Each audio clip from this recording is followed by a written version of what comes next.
প্রতিমন্ত্রী নুরুল হক নুরু বলছেন, এত আন্দোলন করেন, সরকার দেশ ছাড়লে দেশ চালাবে কে? এই মুহূর্তে বিএনপি সরকারের বিকল্প কিছু নাই। ঠিক আছে, ধরেন সরকার ছেড়ে দিল, তারপরে কে রাষ্ট্র চালাইবে, দেশ চালায় কে আছে দেখেন। যদি সরকার ক্ষমতা ছেড়ে দেয় তাহলে নাকি দেশ চালানোর মতো কেউ নাই, এই ধরনের কথা কিন্তু পূর্বের সরকার বলেছিল।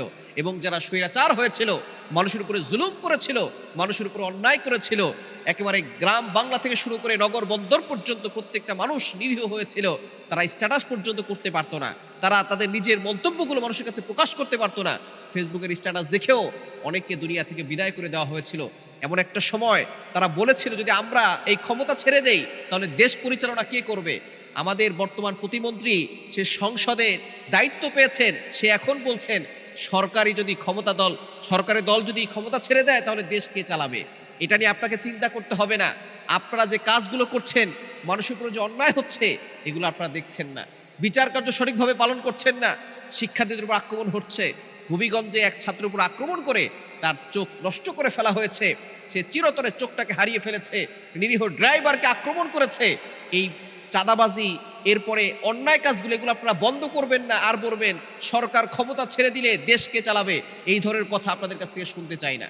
মানুষ আপনাদেরকে ভালোবাসতো, আপনাদেরকে মহব্বত করত, কিন্তু আপনারা ক্ষমতায় যাওয়ার পরে যদি অন্যায় কাজ, চাঁদাবাজ, লুণ্ঠন, এরপরে টেন্ডারবাজ, এগুলো যদি আপনারা বন্ধ করতে না পারেন তাহলে জনগণ কিন্তু আপনাকে ভালোবাসে। মনে রাখবেন, ক্ষমতা কিন্তু চিরস্থায়ী নয়। ক্ষমতা দেওয়ার মালিক হচ্ছেন আল্লাহ। আল্লাহ তাআলা ফেরাউনকে ক্ষমতা দিয়েছিলেন, আল্লাহ নমরুদকে ক্ষমতা দিয়েছিলেন। নমরুদের ক্ষমতা এখন নাই, ফেরাউনের ক্ষমতা এখন নাই। আল্লাহ পাক রব্বুল আলামিন নিজে বলে দিয়েছেন। কোরআন খুলেন 3 নম্বর পারার 12 নম্বর পৃষ্ঠার 6, 7, 8, 9 নম্বর লাইন, সূরা আলে ইমরানের 26, 26 নম্বর আয়াতে আল্লাহ বলছেন, কুলিল্লাহুম্মা মালিকাল মুলকি তুতিল মুলকা মান তাশা ওয়া তানজিউল মুলকা মিম্মান তাশা ওয়া তুইজ্জু মান তাশা ওয়া তুযিল্লু মান তাশা বিয়াদিকাল খায়র ইন্নাকা আলা কুল্লি শাইইন কাদির। ক্ষমতা দেওয়ার মালিক হচ্ছেন আল্লাহ, ক্ষমতা ছিনিয়ে নেওয়ার মালিক হচ্ছেন আল্লাহ, সম্মান দেওয়ার মালিক হচ্ছেন আল্লাহ, সম্মান ছিনিয়ে নেওয়ার মালিকও কিন্তু আল্লাহ। এই জন্য খবরদার, আপনারা মানুষের উপর অত্যাচার করবেন না, মানুষের উপর অন্যায় করবেন না। আল্লাহ তাআলা জুলুম সহ্য করতে পারেন না। এজন্য আপনারা জুলুম বন্ধ করেন, কেন জুলুম করে কেউ পৃথিবীতে টিকে থাকতে পারে নাই।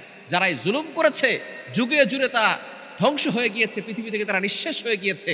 এজন্য আসুন, সঠিক পথে ফিরে আসুন।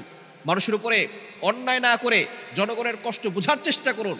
দেখবেন মানুষ আপনাদেরকে ভালোবাসবে এবং এই উসিলায় আল্লাহ তাআলা জান্নাতের ব্যবস্থা করবেন। আল্লাহ তাআলা সকলকে সঠিক বুঝ দান করে।